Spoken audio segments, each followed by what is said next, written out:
Olá, família! Como vai você? Eu espero que vá bem. Vamos mais uma vez fazer nesse encontro de hoje valer a pena, fazer valer a pena. Um encontro entre pessoas que têm boas intenções, que têm boa vontade e que querem aprender a viver melhor, a considerar melhor a família, a considerar os seus valores, a considerar as responsabilidades, suas atitudes, para colhermos bons frutos daquilo que nós semearmos hoje.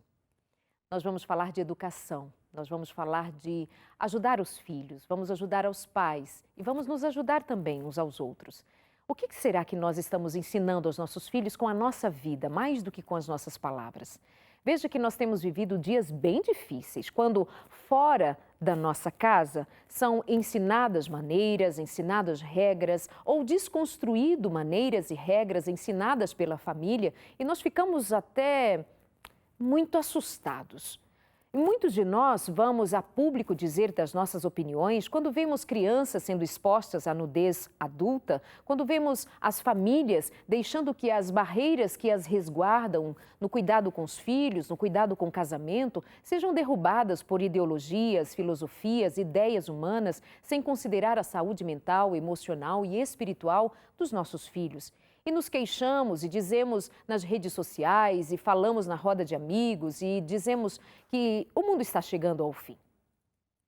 De fato, nós sabemos que os tempos são difíceis e que a palavra de Deus nos diz a respeito dos tempos que temos vivido, mas uma questão é certa, nós precisamos decidir e resolver como faremos dentro da nossa casa. Se não temos poderes sobre o que está fora da casa da gente, se não temos poderes a respeito de quem entra e quem sai das fronteiras do nosso país, das casas dos outros, da vida dos outros, mas o que dizer das fronteiras da nossa casa? O que dizer das fronteiras da nossa responsabilidade? Você, pai e mãe, tem decidido o que vai ser dito, ensinado, aprendido, compartilhado dentro da sua casa? Como seus filhos têm recebido aquilo que vocês entregam? E vocês entregam aos filhos aquilo que você acredita ser o fundamento de uma vida que alcance satisfação física, mental, emocional e espiritual também? Ou deixaremos que os nossos filhos fiquem à mercê do que dizem na escola, do que dizem no parque, do que dizem na universidade, do que dizem lá no trabalho? Como família, o que nós temos para entregar dentro de casa uns aos outros, para que nós tenhamos o mínimo de segurança com respeito aos ideais dessa família, à estrutura dessa família. Porque, vou repetir, se não temos condição de dar jeito no pensamento dos outros, e não temos de fato, e isso é liberdade, se não podemos dar jeito no que está longe de nós, ao menos podíamos dar jeito ao que está mais perto do coração da gente. Para que então tenhamos mais fortaleza, mais confiança, mais segurança para, na hora de falarmos, termos ao menos o respaldo de apresentarmos uma família, de apresentarmos uma coerência na nossa vida em família. Vamos conversar sobre isso, educação dos filhos? Então tá, eu conto com você, e educação de todos nós, na verdade, né? Eu conto com você participando com a gente na nossa página no facebook.com/consultoriodefamilia.nt e a sua participação, é claro, é sempre muito bem-vinda, a sua contribuição para a gente é muito valiosa. Obrigada por sua presença aqui no Consultório de Família. Os meus convidados de hoje são pastores muito bem preparados. O pastor Marcelo de Carvalho, ele cuida especialmente de jovens, adolescentes, crianças na rede de educação adventista aqui em São Paulo, no Vale do Paraíba. Então é um contato direto com as famílias, com os alunos, com os jovens e é formado para nos ajudar a pensar sobre educação e desenvolvimento. E para a gente é um prazer recebê-lo aqui outra vez. Muito bem-vindo, pastor Marcelo. Obrigado, Arleide. É sempre um prazer estar aqui no programa e com os amigos da Novo Tempo. Deus abençoe a todos. Obrigada. Acompanhado do pastor Marco Lamarques, que é doutor em aconselhamento, além de pastor, mas fez doutorado em aconselhamento e tem sempre nos ajudado aqui já há muito tempo no consultório de família e eu agradeço muito por vir mais uma vez. Obrigada. Eu agradeço. Darleide, eu considero aqui um lar, viu? Obrigada. A recepção de vocês, o carinho de vocês e dos amigos da Novo Tempo é sempre um privilégio retornar aqui. Obrigada. Amados, como dizer aos pais a respeito de conduzir filhos que têm a liberdade de aprender e de ser e de escolher e que nós pais precisamos lidar com isso. Mas o que contribui para que a relação entre pais e filhos fique muito difíceis no que diz respeito à construção dos valores, do que os pais muitas vezes querem ensinar, na linguagem, na forma, na abordagem? Como ajudar os pais a compreender o tema que nós temos proposto para hoje? Pastor Marcelo. Eu diria assim, Darleide, nós temos muito a ideia hoje em dia, né, a ideia grega. O que é ensinar? Senta aí que eu vou falar uma coisa para você. Então, eu faço um enunciado e depois que eu falei isso, você já entendeu. Não, nenhuma criança no mundo aprende assim. O ser humano ele sempre aprende do concreto para depois vir para o abstrato. Então, primeiro você tem a experiência, você vê, você passa por aquilo, aí então você tira o quê? A conclusão. O que é essa experiência? É quando eu olho. Nós entendemos assim, educação você sempre faz em presença sempre em presença de uma pessoa. E sempre os conceitos, qualquer conceito que eu queira passar, sempre tem que ser encarnado. Por exemplo, amor. Amor não é uma coisa que você senta, vamos definir o amor. Não. Eu vejo a minha mãe como ela me cuida, como ela me trata. Os primeiros cuidados do primeiro ano de vida. Então entendi o que é amor. O que é amor para mim? Minha mãe. Aí então eu consigo decifrar isso. O que é, por exemplo, pureza? Eu vejo meu pai sai de casa, trabalha, ele volta, mas respeita a minha mãe. Eu vejo, por exemplo, a questão do autocontrole. Poxa, quantas vezes minha mãe poderia ficar nervosa de eu pegando no pé dela, meus irmãos e tal, e a minha mãe calma e serena. Então, a melhor maneira de você educar alguém, de você ensinar alguma coisa, é você ser. Eu, como pai, eu tenho que encarnar os princípios que eu gostaria que o meu filho tivesse. E dessa forma, ao mostrar para ele que eu sou essa pessoa, a criança olha e diz assim, eu quero ser que nem ele. Eu inspiro, eu estimulo a criança a seguir os meus passos. Por isso que a Bíblia diz, né, aquele verso maravilhoso, ensina a criança no caminho. O que quer dizer esse verso? Enquanto eu estou andando, eu estou ensinando você. Porque você está andando junto comigo, você está vendo o meu exemplo. E que caminho é esse? É o caminho da vida. É o processo do desenvolvimento natural que todo mundo passa. Muito bom. Inclusive, pastor, essa colocação é muito importante. No Provérbio 22, verso 6, que você citou, é justamente a palavra ensinar, do hebraico, eu tenho aqui inclusive a palavra no hebraico, é shanak, quer dizer treinar. E você não treina alguém só na teoria. Você treina mostrando, ensinando como se faz. E mesmo em Deuteronômio capítulo 6, aquele famoso texto bíblico da família para com os filhos, inclusive cita Andando, né? O Shema, né? O Senhor Deus é o único Deus. Então, ali fala que é para andar, é pelo caminho, sentado à mesa. É justamente isso que o pastor Marcelo colocou muito bem. Eu mostro como fazer. Agora, eu quero completar isso, queridos, com uma avaliação muito clássica da palavra de Deus, que é apoiada pela própria psicologia e pedagogia. O que está acontecendo hoje na sociedade é que muitos pais têm roubado das crianças o direito ao amadurecimento. E eu explico. Até recentemente eu adquiri um livro chamado Pais Helicópteros. Não sei, acho que eu já te falei a respeito disso. Uhum. Então, é o pai que super protege a criança e não permite que a criança aprenda também pela sua experiência, pelas suas escolhas, pela sua convivência. Tem medo que o filho sofra frustrações e está sempre protegendo o filho e fazendo coisas que o filho deveria de fazer. Isso não é ensinar. Isso não é o ensinar que a Bíblia fala, o que até o contexto pedagógico e psicológico ensina para a criança. Ensinar é você permitir que o teu filho receba instruções tuas, você não pode ficar ausente disso, andar com o teu filho de manhã, assentado à mesa, falando, essa parte toda que Provérbios e Deuteronômio fala. Mas também você ensinar o teu filho a tomar decisões e entender que nem sempre as escolhas, as decisões que ele fará, retornarão em coisas positivas. Às vezes ele vai escolher uma coisa, ou vai, por exemplo, fazer uma prova, ele estudou para um exame, ou para não vai ser a nota que ele quis, ele se esforçou para isso, mas ele vai ter uma frustração. Nem todas as pessoas vão entendê-lo, vai ser uma frustração. Essa situação de frustração é um direito que o pai dá para que a criança desenvolva e amadureça. Aliás, essa é uma maneira de ensinar o filho.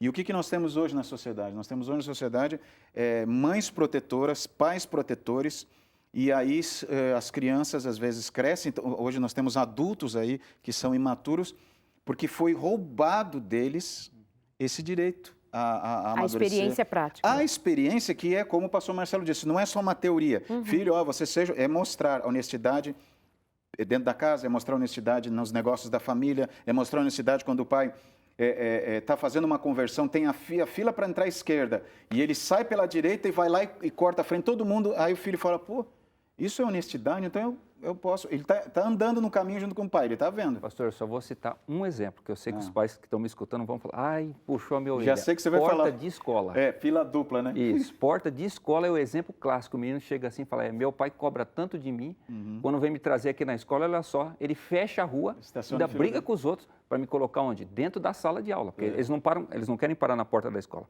A superproteção é tão grande, Arlete, que se pudesse, eles entrariam com o filho dentro da sala e colocariam o menino em cima da carteira. Aí você verdade. tem filhos super protegidos ou filhos Inseguros. abandonados. Você não tem assim o equilíbrio hoje, né? Aquele pai que, poxa, eu me sinto um equilibrado. Não, ou é na superproteção ou é no abandono. Que acaba aí a criança sendo uma se possessão, sente... né, pastor? Exato. A criança fica sufocada. E esse livro, Pais Helicópteros, é de uma especialista que descobriu isso, Pais Helicópteros, né? Porque eles ficam em cima, sobrevoando toda hora. Aí o que acontece? Ela é uma professora universitária e ela dá aula para, não para adolescentes, ela dá aula para gente madura. E ela percebeu que os pais iam até ela perguntar como é que estava o rendimento do filho. O rendimento do filho. O filho com 30 anos, com 35 anos, escuta as notas dele. Como é que imagina uma coisa dessa? Ela falou, eu não estou acreditando nisso. Escuta, por que ele está aqui com tanta falta? Ele não tem vindo, sabe? Olha aonde nós chegamos. E isso causa um transtorno para essas crianças, para esses jovens, né? O livro das crianças no Japão, em que os pais são proibidos de levar os filhos até a porta da escola. Eles têm uma distância para que os filhos caminhem com seu material escolar e entrem na escola, entrem na sala de aula. E são também ensinados a organizar a sala de aula. Não tem faxineiro, não tem funcionário para varrer, limpar, passar.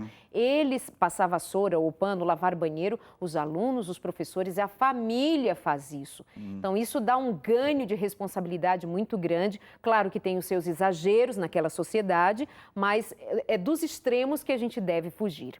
Pastores, o que dizer a respeito, então? Vamos usar do contrário. Vocês falaram, mas agora vamos reforçar a partir da seguinte pergunta que eu os faço. O que faz mal ao desenvolvimento ético e espiritual de uma criança? Vamos agora aliar o ético ao espiritual, já que a nossa abordagem atende aqui a tantas famílias cristãs das mais diferentes denominações, mas maiormente são pessoas que creem na orientação da palavra de Deus, mas mesmo os religiosos andam muito perdidos no cuidado com seus filhos também, referente ao que dizer a respeito da vida espiritual e o acompanhamento das questões práticas da ética. Eu diria assim, Darleide, a coisa que mais atrapalha na vida espiritual é a incoerência. Porque, como eu mencionei, eu olho para você e quero ver aquele conceito na sua vida. Né? Se você fala uma coisa, você exemplifica para mim, primeiro, uma coisa. Mas depois você vem com um sermão, querendo, não, olha, eu fiz assim, mas não é para você fazer. Destruiu. Acabou, né? Aí o camarada, ele cresce totalmente confuso. Né? Incoerência. Porque ele fala assim, rapaz, então o que eu devo seguir? Eu devo seguir o exemplo que o meu pai me deu ou devo seguir aquilo que ele me fala? Né? Interessante, Darleide, que não existe ninguém amoral no mundo. A criança, ela nasce, ela já tem moralidade dentro dela. O que vai ser é desenvolvido. Para que caminho que vai? Tanto é assim que as crianças na escola, você falou uma coisa, ai do professor. Se dali 5 minutos ou dali 50 dias, ele fizer alguma coisa que vai contra, eles lembram. Mas, professor, há 50 dias atrás você falou assim, o professor fala assim, mas nem eu lembro que eu falei isso aí. Mas eles não esquecem, eles estão atentos. Porque é a fase do desenvolvimento e de colocar os pilares, né, na vida. Então, eu acho assim, não há nada pior do que a incoerência dos pais em relação a tudo que eles deveriam ser, aquilo que eles dizem e muitas vezes não são. E sabe que existe uma coisa muito séria, uma realidade, que nós não podemos fugir dela. Pensar em fugir dela é uma incoerência. Pensar que a sociedade, que a cultura onde nós vivemos, a família vive, os pais vivem, não vai influenciar os filhos. Não vai ter uma abordagem forte sobre os filhos. Principalmente nesse estado que nós estamos vivendo, atual, de globalização. Qualquer pessoa, não importa onde ela viva, se tem acesso à internet, ela fala com o mundo, tá? Ponto. Agora, o que eu, pai, tenho que fazer?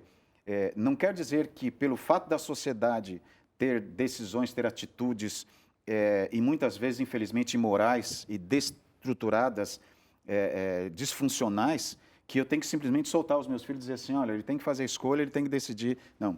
Dentro da minha casa tem que haver uma estrutura de cumplicidade entre os pais e os filhos, eles têm que conversar sobre isso. Sobre a questão de como se relacionar fora, posicionamento moral, posicionamento até sexual, tem que conversar. O pai tem que conversar, a mãe tem que conversar e a família tem que conversar. Mas assim, de uma maneira assim, muito natural, espontânea, para que o filho, para que a filha saiba de que o pai e a mãe são pessoas que ele pode confiar. Aí se faz essa estrutura, se estabelece essa estrutura, justamente como Deus colocou no início da criação. Ele formou o casal, ele abençoou o casamento, e aí houve um crescimento da família, e até mesmo Deus incentivou isso, mas ali tudo sendo feito em família, todo o planejamento sendo feito em família. Quando a família tem... bom, como que a gente faz aqui? A gente tem essa... Eu me lembro que a minha mãe dizia assim para mim, ó, quando você entrar no ônibus, se chegar uma senhora ou um senhor idoso, ou uma gestante, ou alguém com pacote, você vai ter a seguinte atitude. Alguém com pacote, pode ser um homem, ofereça para, se ele quer que você segure o pacote. Se for uma senhora, dê o lugar. E gestante, então, nem se fala. E eu, às vezes, eu ia no ponto final para pegar o ônibus vazio e poder sentar. Tinha um banco que eu adorava sentar. Naquele tempo não tinha vaga para de gestante nem idosos no ônibus. Não tinha isso que tem hoje.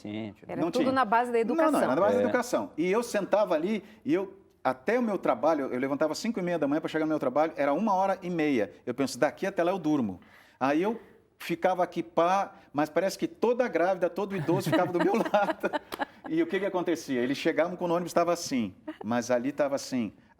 A sociedade, muitos estavam ali, e não é porque eu sou bonzinho, muitos estavam ali e não levantavam. Mas o que a minha mãe tinha dito? Se a sociedade não levanta para dar lugar para essa pessoa, você aqui em casa aprende diferente, porque aqui em casa nós ensinamos você esse princípio. Minha mãe e meu pai me ensinaram isso. Eu estava lá, via a pessoa, falava, não. O que me fazia tomar essa posição? Eu podia ser influenciado por pela cultura, por aquele ambiente. É o que a minha família mostrou. E a minha mãe não estava ali, meu pai não estava ali naquele momento. Então, quando essa família estrutura isso, a criança começa a ter uma base que ela precisa, né, pastor Marcelo? Isso. A criança que não tem referência dos pais, até mesmo limites, ela vai naquele ponto de frustração que nós falamos aqui. E para fechar aqui a minha longa explicação, mas só para dizer o seguinte, queridos, individualismo. Eu já falei aqui com você, Darlene, a marca registrada dessa sociedade.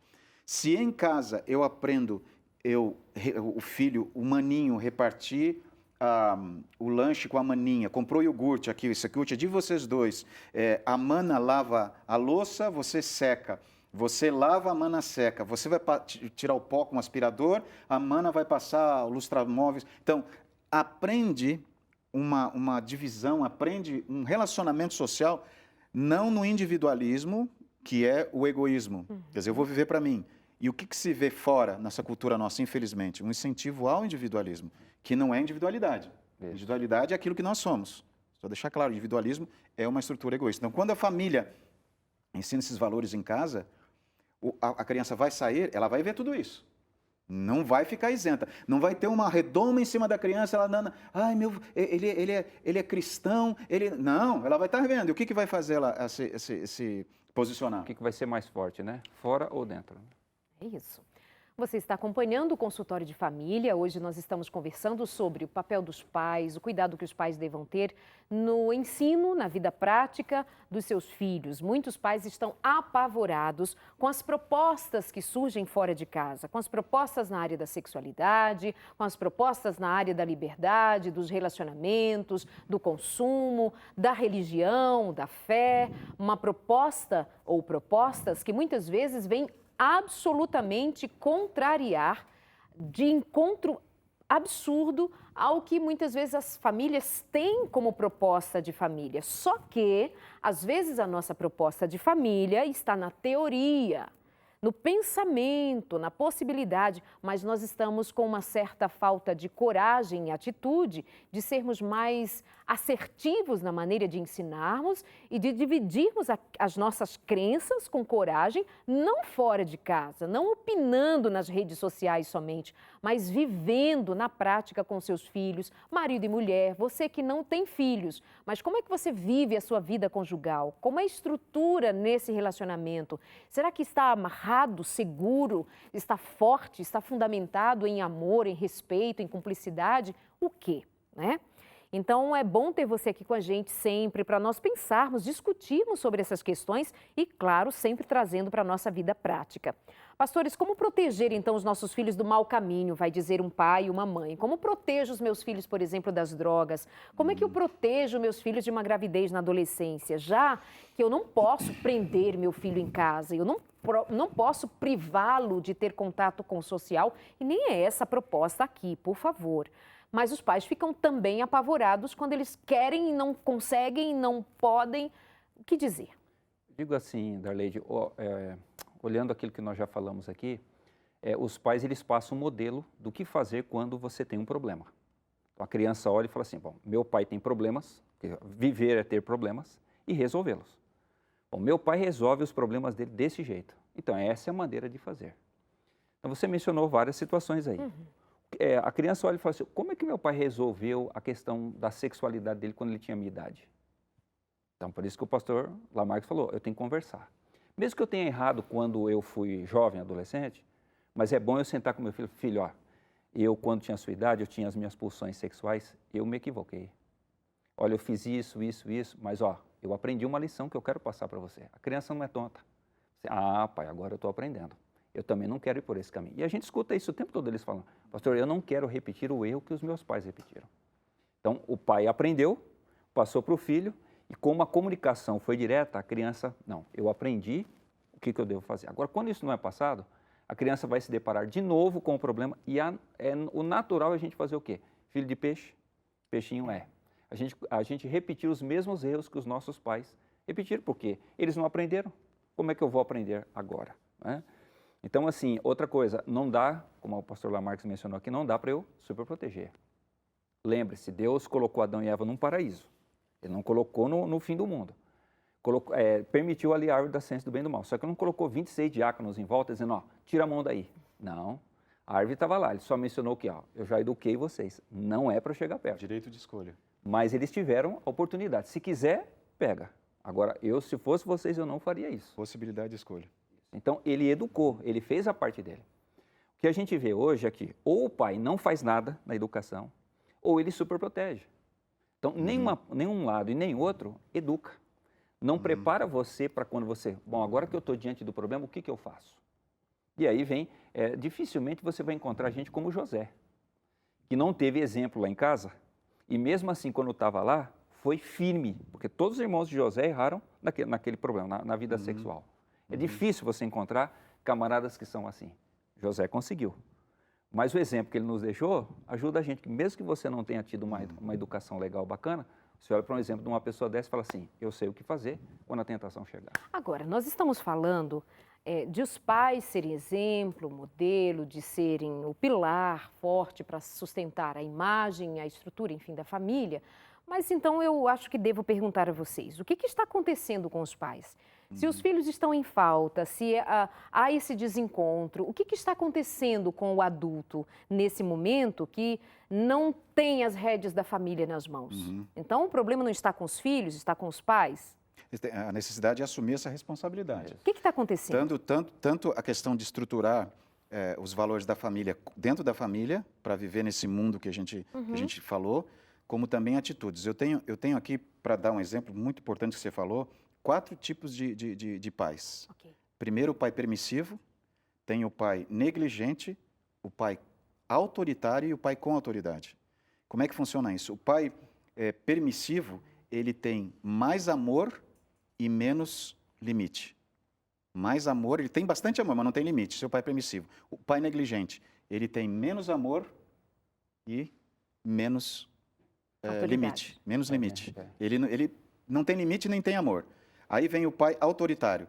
Ele tem mais limite e menos amor. E o pai com autoridade é o pai que tem mais amor e mais limite. E é interessante que tem um aspecto muito importante, qual o resultado dos filhos desses tipos de pais. Dos 3 tipos, que é o permissivo, o negligente e o autoritário, os filhos têm problemas com drogas, problemas de procurar companhias negativas, influências ruins, revolta contra os pais e principalmente autoestima baixa e insegurança. Quando o pai, infelizmente, a gente não quer assim dizer a responsabilidade, mas a responsabilidade é do pai. Claro. A criança, ela está se formando num ambiente, num contexto, e isso é sistêmico. A questão é pai, biologicamente falando, é o pai, o gênero homem, quem ou estou cria. falando pai e mãe? Pai e mãe, eu estou falando Não, pais. Eu falo os paternidade. pais, tá. E quem Tipos cria, de né? paternidade. E quem cria, não é o também, biológico. Quem educa. Aí o que acontece com essa criança? Ela precisa entender que a essência não pode vir antes da realidade. Quer dizer, aquele sonho, eu vou ser que nem o Homem-Aranha ou o Capitão América, vou vencer tudo e vai todo mundo... Não, a realidade minha é essa.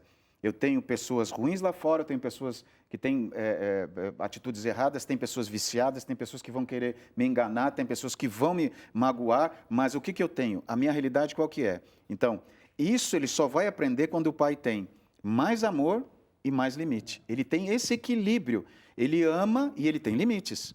Por isso que tem o texto sábio da Bíblia, ensina a criança. Ensinar a criança não é só fazer o que a criança quer ou o que a criança gostaria, é fazer o que a criança precisa. E às vezes, Darlene, o que a criança precisa não é até que a gente gostaria. Né? Eu me lembro quando os meus eram pequenos, aquela coisinha tudo cheio de dobrinha, olhando para mim, mas eu precisava amá-los e ter limite, né? Intervalo bem rápido, voltamos. Quero ouvir mais sobre isso, sobre como aprender enquanto pai e mãe a encontrar amor, limite, cuidado, atenção, para que nós tenhamos crianças e jovens adultos também melhores desenvolvidos e que nós tenhamos boa participação nisso tudo. É rapidinho, já estamos de volta.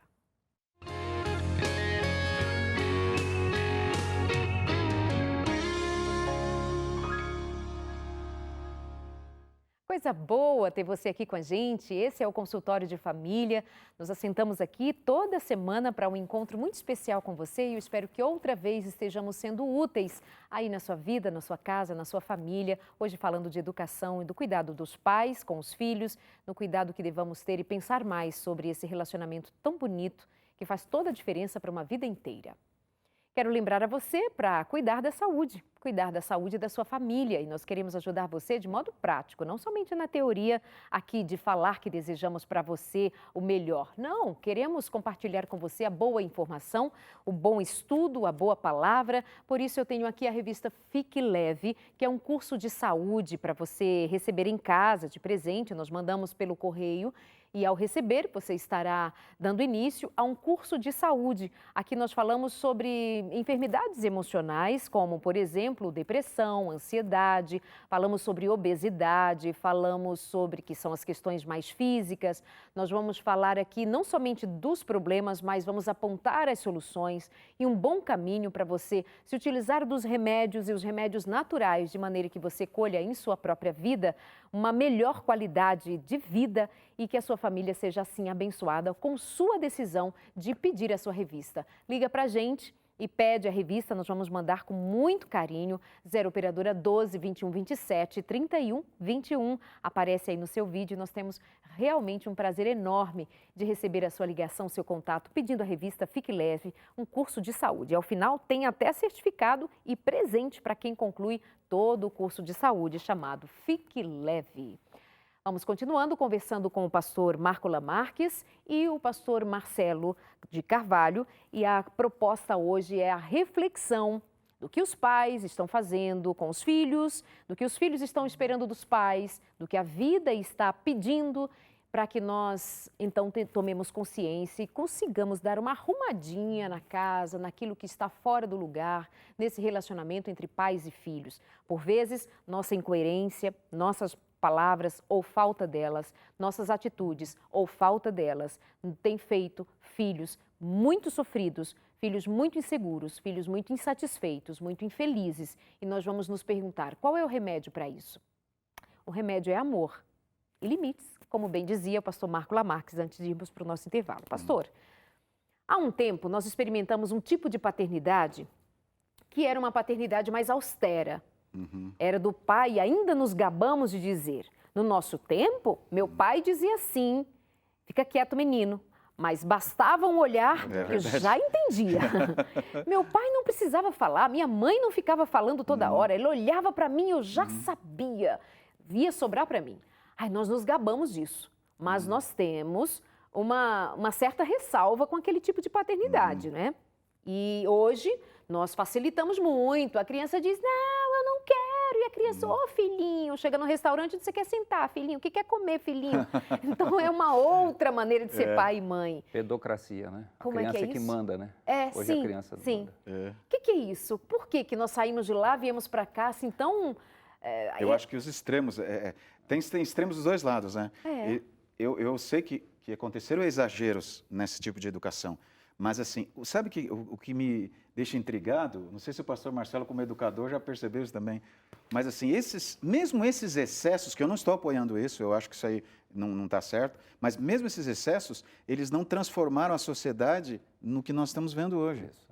Assim, falta de respeito, falta de compromisso, falta de princípios. Infelizmente, alguns pais, eles são bobos. Eu acho assim, nós somos a última geração de filhos que obedeceu aos pais e a primeira geração de pais que obedecem aos filhos. Uau. E é interessante, isso é verdade. Isso que você falou, eu achei engraçado, mas é triste, porque quem decide o programa, quem decide o que vai comer, quem decide a hora que vai dormir, se vai ficar com o celular ou não, até mesmo quando o professor não faz o que essa criança que manda em casa resolveu fazer, os pais vão cobrar do professor, né? Isso. A minha esposa é professora e ela muitas vezes me diz que ela fica triste porque ela tem que ter praticamente um dossiê de cada aluno, porque alguns alunos, principalmente aqueles alunos que não têm interesse e não querem compromisso e são irresponsáveis, ela já se prepara, porque quando no final eles não têm um rendimento adequado, o pai vai para cima e diz assim, professora, por que ele não conseguiu ir bem nessa matéria? Por que foi? Eu falei, porque ele não estudou. Mas como assim? O que você fez para ele? Aí ela está dizendo, eu dei trabalho, ele não fez. Eu dei uma prova de recuperação, ele não veio, ele não fez, ele não estudou, ele tirou nota baixa. E assim mesmo, o pai sai de lá achando assim, mas eu acho que você devia ter feito um pouquinho mais para o meu filho. Porque em casa a gente faz de tudo, né, pastor? Esse é o tormento do professor, né? Por isso que, não sei se você sabe, mas a legislação brasileira, ela diz que a função do professor é uma função penosa. Tanto que, né, até aposenta mais cedo. Porque além de ser difícil você ensinar, você ainda tem que... O maior problema na educação hoje não é ensinar os filhos. Darleide, aluno não dá trabalho. Sabe quem dá trabalho? São os pais. Olha só. Entendeu? O nosso problema, e eu sinto que a sua esposa, que é uma excelente professora, eu a conheço Muito obrigado. Eu também acho ela uma excelente professora. Pois é, com certeza. Eu acho e ela é demais. mesmo, né? Eu sinto a dor dela, porque eu fui professor 15 anos. Até lecionei ensino religioso também em matemática, não é? Nossa. Então, assim, a dor nossa não é com o aluno. Enquanto eu estou ali com o aluno vai bem. O problema é quando o aluno vai para casa. O pai vem com pedras e varapaus para cima da gente. Onde já se viu, professor? É aquele negócio, você não me avisou. Ué, mas eu tenho que avisar todo dia. Por que você não pega o caderno do seu filho? Tem que ter agenda, que vocês usam aquela agenda, né? Não, mas você vai usar a agenda todas as tarefas na agenda. De sexto ano em diante, entendeu? Você não é sua função ficar escrevendo, pai, olha, hoje ele não fez, não. Você faz isso com as crianças, com os pequenos. Mas foi o exemplo que você mencionou. O camarada está na faculdade, a mãe vai lá na porta da faculdade brigar com o professor. Aí eu pergunto, daqui a pouco vai chegar o momento em que os pais vão estar indo na porta da fábrica para brigar com o encarregado e dizer, por que você tratou meu filho mal? Então, é assim, uma geração de infantiloides. Camarada com 55 anos de idade e a mãe ainda está resolvendo o problema para ele. Inclusive, pastor, tem um livro, Como Educar Adultos. Boa. Não, mas é assim, ó, Como Educar Adultos. Você sabe que aí que entra essa questão, desculpe te interromper, Sim, pastor, por mas você favor. está em cima. Aquela frase que eu te falei, nós somos a primeira geração de filhos que tivemos medo dos pais. Infelizmente foi isso, mas nós somos a primeira geração de pais que tem medo dos filhos. Pois é. E olha, eu tenho visto, Darleide, às vezes, alguns pais em algumas situações, assim, no supermercado, por aí.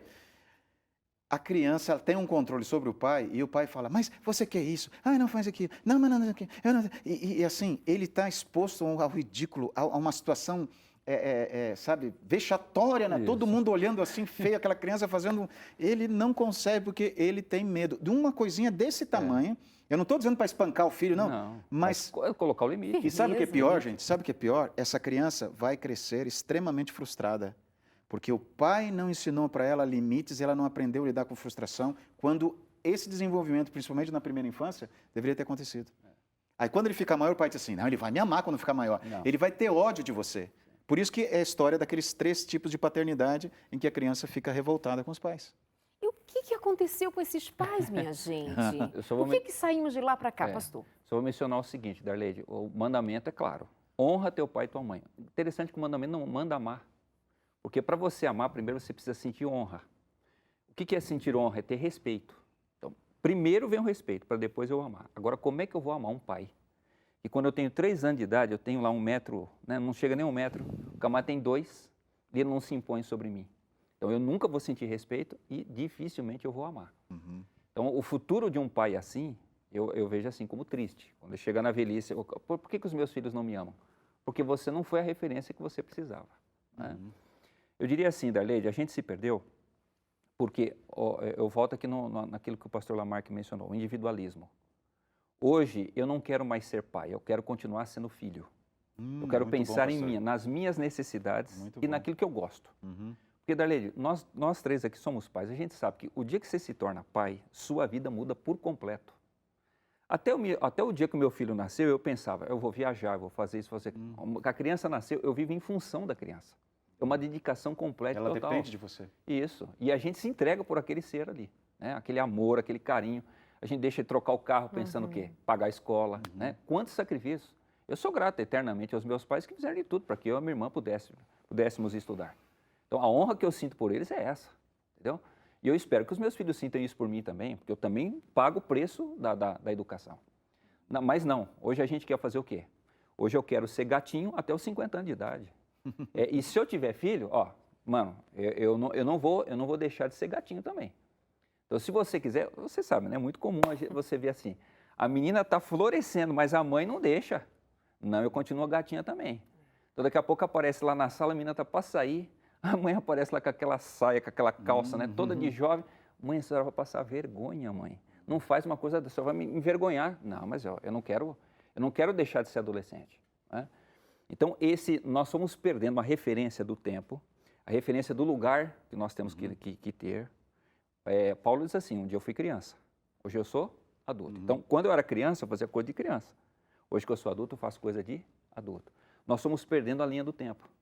Criança brinca, adolescente azara e tem amigos, jovem namora, adulto é responsabilidade. Não, a gente misturou, colocou tudo no liquidificador e acha que qualquer idade eu posso fazer o que me dá na telha. Vive para si, né? Isso é impossível, você não faz sociedade assim. E você sabe, pastor, que isso que você está falando é muito sério, porque dentro da psicologia existe a disfunção social de narcisista.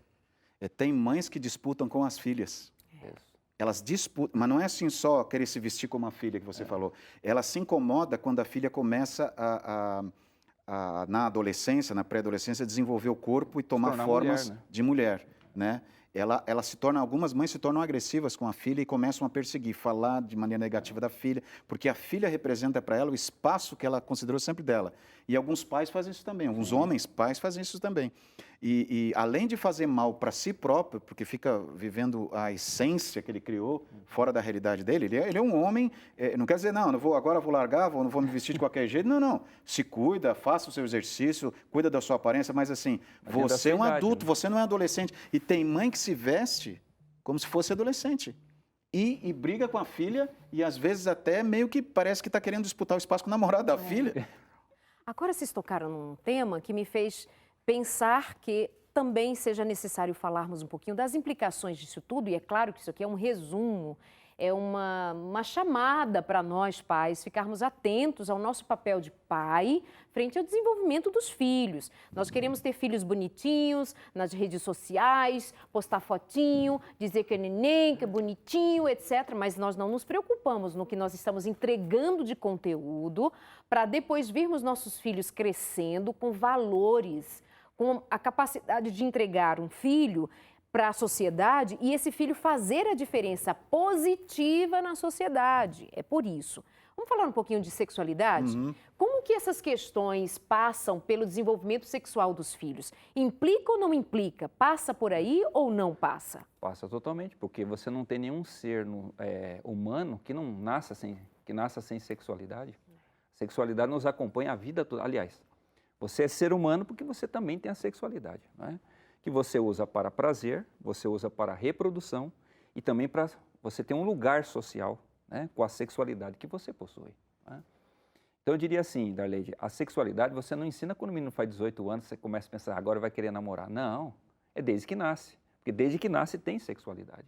Então a relação, entendeu? Pai e mãe, ou a criança precisa olhar, precisa ver, bom, qual é a sexualidade, como que os meus pais usam a sexualidade deles nessa relação marido e mulher? Pai, mãe e filhos. Né? Ali por volta dos 3 anos, né, tem um complexo de Édipo. O pai precisa fazer a sua parte.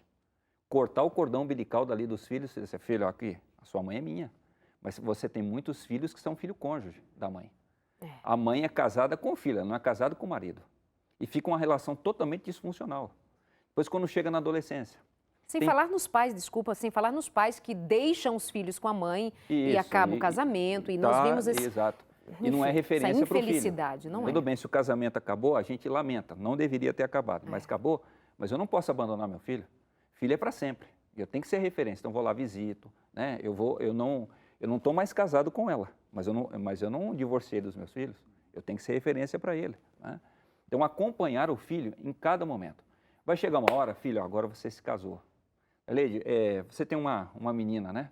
Fez aniversário esse dia, você me falou, né? Você imagina a felicidade do seu marido o dia que ele subir no altar lá e for entregar para o genro. Claro que uma parte do coração morre. Acho que Jesus volta antes, né? Pois é. Não. Nós dois que temos menino, né? Não me diga isso, tem que ser amanhã, Jesus, volta logo. Mas o que isso significa? Eu preparei minha filha para se casar com você. E eu confio que você vai continuar sendo bom, assim como eu fui para minha filha. Veja o valor social que isso tem. Né?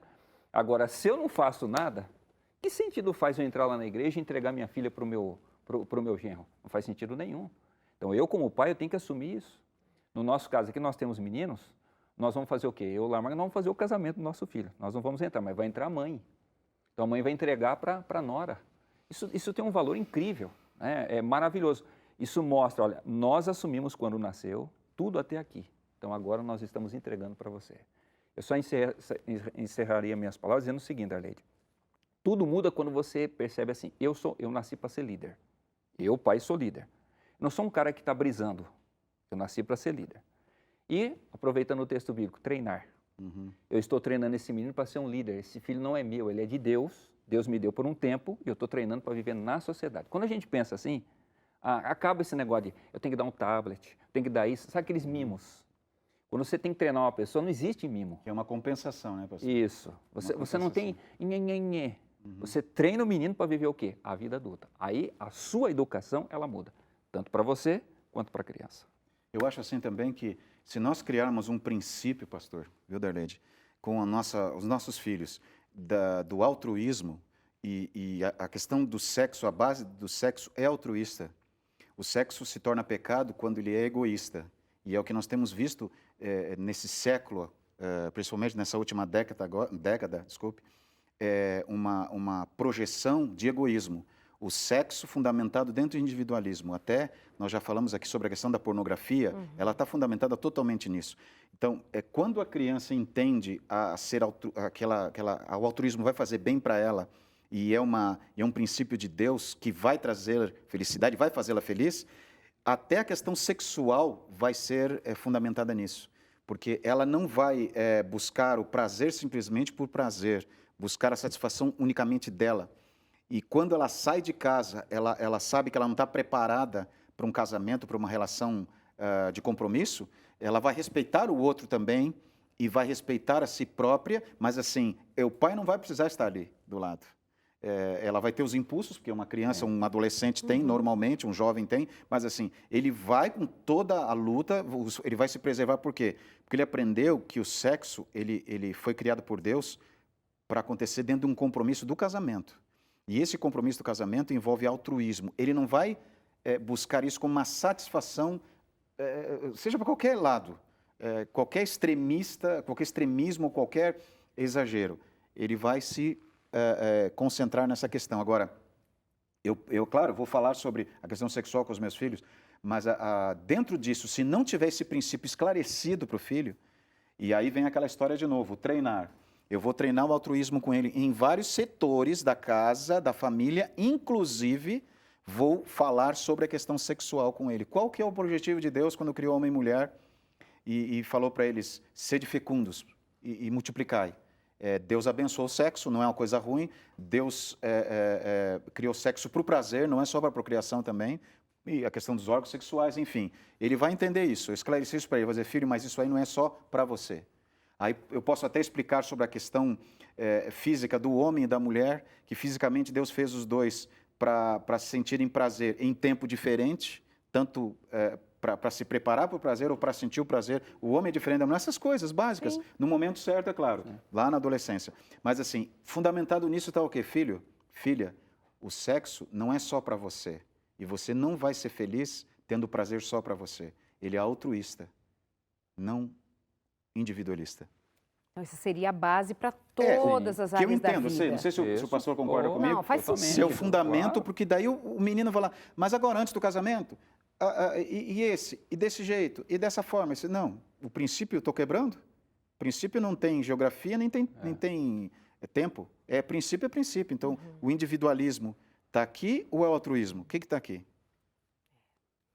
A conversa aqui com o pastor Marco Lamarques, que é doutor em aconselhamento, o pastor Marcelo de Carvalho, que é educador também, não é só um pastor se fazendo de entendido de educação, ele é educador, ele tem formação e envolvimento diário, cotidiano e muito estudo, muito preparo. Então temos dois homens aqui habilitados para nos orientar e a fazer pensarmos nessas questões fundamentais. Gente, cuidemos da família. Não dá para cuidar do governo, se não na hora do voto. Não dá para cuidar da economia, se não na hora do voto. Se não dá para ir além do que é da nossa competência fazer lá fora, façamos o que é da nossa competência dentro de casa. É só isso. É só isso. E aí você vai procurar ajuda, vai ler, vai pensar, vai orar, vai ler a palavra de Deus, vai ver o modelo de paternidade de Deus, o modelo de paternidade de José, o modelo de paternidade que deu certo, o outro que deu errado. Vamos mergulhar nesse universo, mas não vamos deixar os filhos entregues ao mundo como abóbora no meio do mato. Eu falei abóbora que eu estou me sentindo meio abóbora aqui, mas podia ser qualquer outra coisa. Mas olha só que os desafios que os nossos filhos enfrentam hoje, que são nossos desafios também, mas deles, mais próximo da realidade deles. O desafio com a sexualidade em referência ao gênero. São crianças e adolescentes e jovens ouvindo a toda hora que eles não nasceram nem homem nem mulher e que eles podem escolher porque isso é uma invenção da sociedade.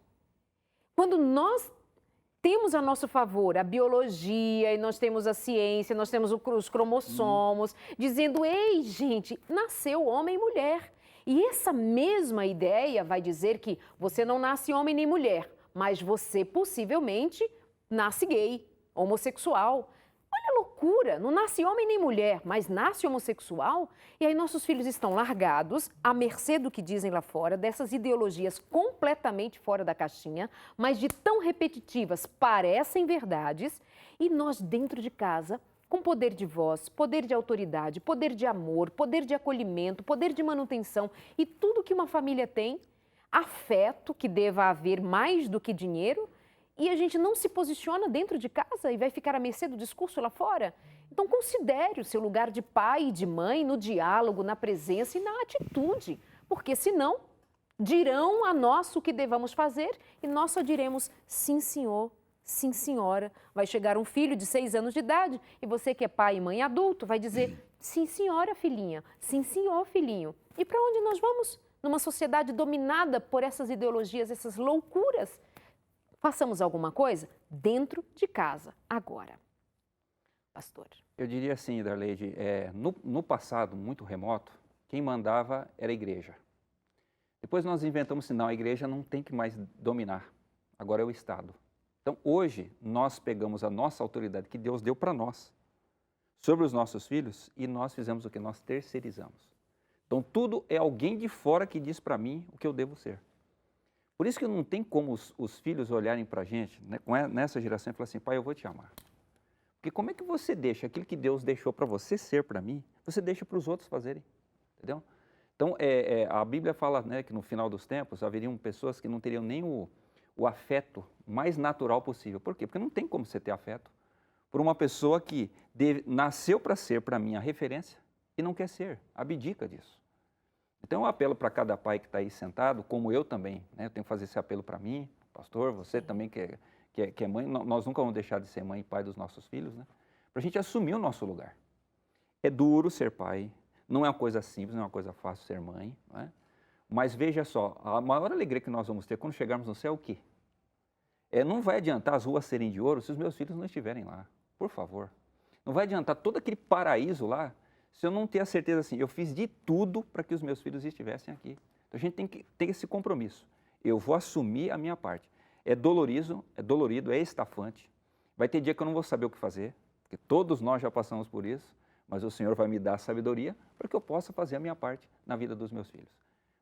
Lembre-se, nós estamos vivendo uma ditadura, porque uma pessoa só pode ter opção se ela tem mais de 2 opções. Agora, se eu digo assim, ó, não existe mais nada disso aí, só tem isso aqui, então isso é ditadura. Então, meu filho não pode escolher. Então, agora, quem que dá essas opções? Não é a sociedade. Quem tem que dar são os pais, porque os filhos vieram de nós. E somos nós que abrimos o cardápio, dizemos assim, filho, ó, tem isso, tem isso, tem isso. Agora você vai decidir o que você vai fazer. Deus não se furtou ao direito, ao dever dele, de chegar para Adão e dizer o quê? Você acha que Deus queria que Adão comesse lá do fruto? Não queria. Ó, mas tem isso aqui. E você decide aquilo que você quer. Só ama, pastor, isso que você falou é muito forte, só ama quem aprende a amar. Se a criança não recebeu o cuidado e o amor, o toque, o beijo, não ouviu dos pais que a amam e até mesmo recebeu os limites quando necessário por amor, se ele não desenvolveu isso, não viu isso dentro da casa, ele não vai aprender a amar. E daí nós vamos para o ambiente, nós vamos para essa vida, para essa rotina que nós temos, de maneira extremamente narcisista. Tudo é em função da gente. Eu estava lendo a reportagem de um rapaz, de um menino, um jovem britânico, que tentou suicídio. E se você olhar a foto, é um menino muito bonito. Mas ele tentava todo dia, ele fazia uma média de 200 selfies por dia. Porque ele queria encontrar a selfie ideal, só que ele nunca encontrava a selfie ideal. Na realidade, ele não se gostava, ele não se sentia amado, ele não se sentia querido. E depois, durante 6 meses, ele ficou em casa, emagreceu 30 quilos, não foi mais para a escola só para tirar selfie. Ele já estava no extremo do narcisismo, do descontrole emocional. E aí, quando ele percebeu que não ia conseguir, entrou na angústia, no desespero, ele foi cometer suicídio. A mãe correu e viu, aí salvou o filho. Mas por que esse menino fez isso? Por que o menino agride o próprio corpo, se corta? Por que ele faz tudo isso? Ele não se sente amado. Só isso. Aí só restou a própria imagem numa tentativa Exatamente. de auto-amor, o que não é suficiente. Ele tentava ver o que ele não conseguia ver. Obrigada, queridos. Muito bom ouvi-los sempre, ser ministrados por vocês. Obrigada, sua companhia também é fundamental para que o diálogo flua e que alguma coisa aconteça aí do outro lado, como sempre acontece do lado de cá também. Alguma coisa muda na gente quando nós trazemos em palavras as reflexões que estavam só na mente, só num entendimento teórico. Mas, por favor, aos pais cristãos, busquem seus filhos e diga que os ama. Mas não diga só de palavra, diga na vida, e diga com limites, e diga com jeito. Também tragam a eles o amor de Deus, ensinem do amor de Deus aos seus filhos, leiam a palavra de Deus, busquem entendimento na palavra de Deus, orem juntos, façam um altar em casa para orarem juntos, orem por vocês, orem pelos outros, orem pelo mundo, oremos pela volta de Jesus. O pastor bem dizia a respeito de a minha filha casar antes, casa daqui a alguns meses. Quero muito que ele volte antes, mas oremos pela história do mundo, pelo que vai acontecendo e nós vamos acompanhando, mas sejamos testemunhas não omissas, mas ativas da bondade e do amor de Deus. Que Deus te abençoe e até a semana que vem.